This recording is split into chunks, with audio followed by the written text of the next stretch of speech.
Right now is the time to build your personal brand on the internet, and I mean right now. How you do that can be totally different. You don't need to be over the top or curse like me. You need to be you. I'm me, you be you. But what you need to do is start producing content to educate people on who you are. If you're uncomfortable with the way you look and you don't want to be on video, then do audio and do a podcast. If you're not sure that you can handle the camera, then write on LinkedIn or Facebook. If you feel more comfortable being the hostess with the mostest, start a Facebook group regionally within your area. One of the greatest arbitrages in this industry right now is starting a Facebook group for the local area where you sell, around the town, not around selling homes, bringing people in, building community, and then just happening to be the person that's hosting that group and picking up the business. These are the black and white tactics available to you. How you build your team and how much empathy you have for the consumer on the other side is the other variable. But the opportunity is staggering. It is staggering. The speed in which people are changing what they consume, which then dictates what they think, which then dictates how they buy, is at a level we've never seen before. I come here, fly across the country and fly back for one reason: to put so much pressure on this room to do the homework. To do the homework. I mean it. The opportunity is so real. You are literally one, because I'm on the receiving end of these messages. You're one viral TikTok video away from selling 13 homes because of it. And you don't go in there and start doing the latest dance. You're trying to sell homes. And you're more than welcome to shake your ass, fine, but it's a lot more interesting to talk about what you want to talk about, but making it contextual to the room. People say no so much. TikTok's fastest growing demo is 38 to 55-year-olds. You can still think it's 12-year-olds. It hasn't been 12-year-olds for 2 years. That's the game of no versus the game of yes. That's the game of staying curious. The biggest vulnerability to people in business today trying to sell to human beings is their unbelievable calmness and interest in saying the word no, and their visceral reaction to the idea of maybe. Life is about understanding the alternative. It's really hard to complain about what milk was put in your Starbucks when you came from the fucking dirt.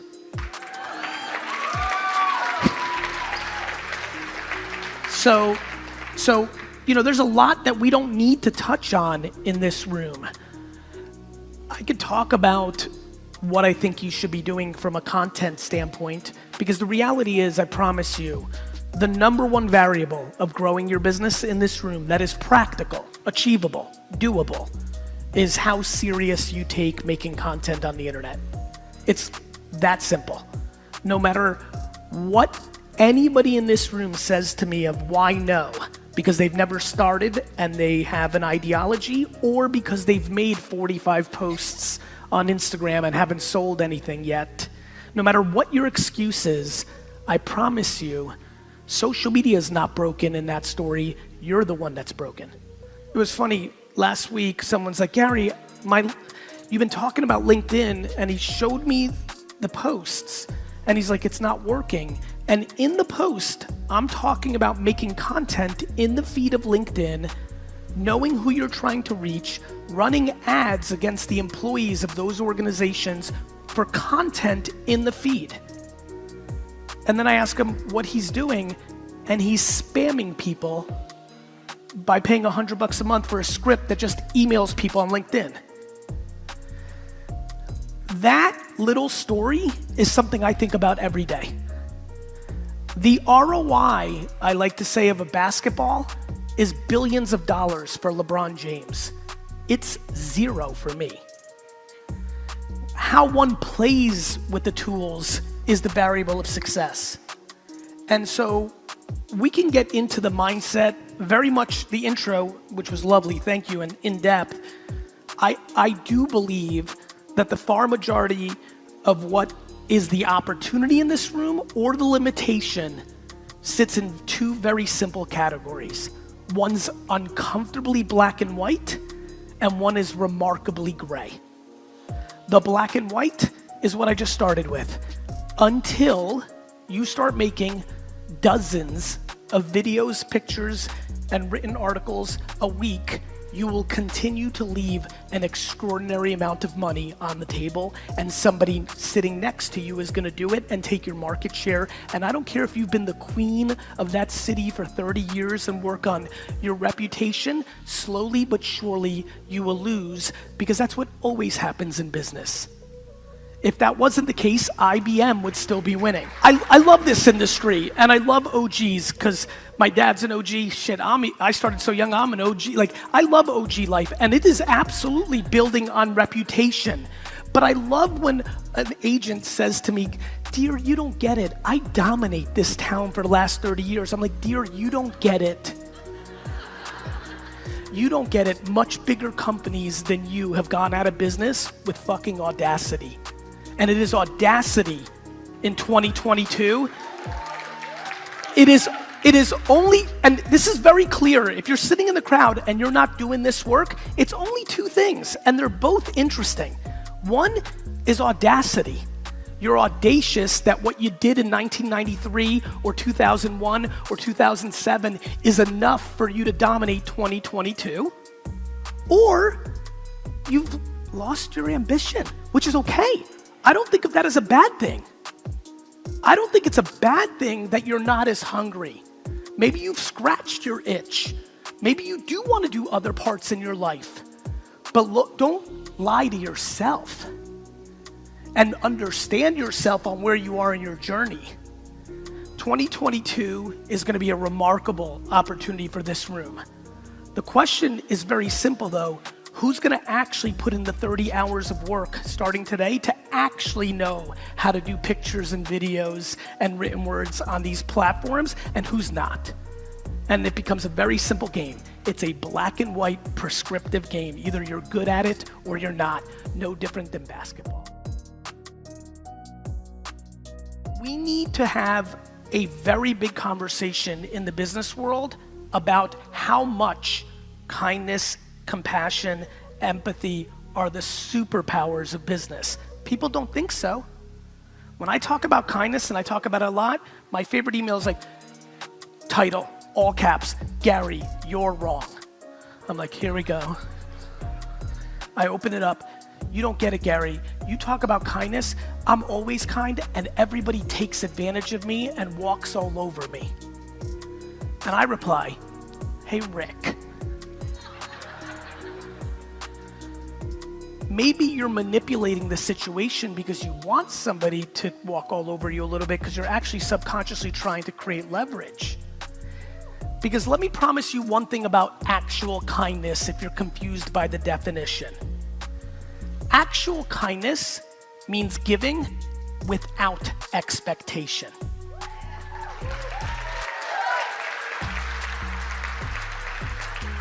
And I believe in business, what is very clear to me is people think kindness and they use kindness, but what it really is a slight version of manipulation. You're doing something with thinking something else is gonna happen. You're referring because you think you're gonna, and it's all good. It's nice to maybe think, but don't confuse that with kindness. That's called strategy. Don't say you're kind, say you're throwing out reels and trying to hope it returns.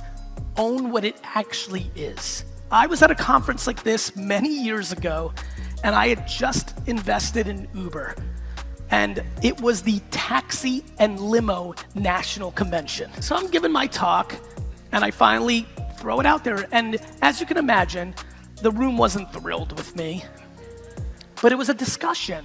And all I saw was question after question, statement after statement, that was why it wasn't gonna work. And all of the answers were regulation.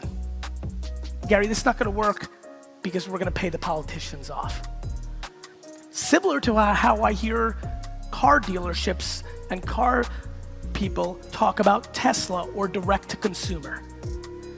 I promise you, when technology is coming along, hoping for regulation is always going to be a bad strategy. My favorite is everybody who hates big government because they're an entrepreneur, but then when something comes along and fucks you up, you love the government, don't you? So when the blockchain comes and starts taking out fees, you better shut your fucking mouth in this room. And notice how few claps just happened. Why do I bring that up right now? Not to razz, not to scare, because I want you to do the 50 hours of homework so you can innovate. What blows my mind is people's inability to put in the work in the face of information. All of you know that this blockchain thing is brewing. You've definitely heard about Bitcoin at this point. You've probably maybe heard of Ethereum. It's happening, and it's gonna affect this industry soonest. This is the book industry for the internet. The blockchain is contracts. Please understand that. Please, it's a very important thing. Please spend 15 hours Googling Ethereum and smart contracts. Get educated, not to play defense, but to play offense. You do 15 to 30 hours of homework, you might just change your career. You might shift slightly in what you're doing now to something else. It's a remarkable time, and one thing I know about an immigrant-centric reality is it's not scared to put in the work. And I really know this statement. It likes to pick which work it wants to do. People don't like change. And change is the only guarantee.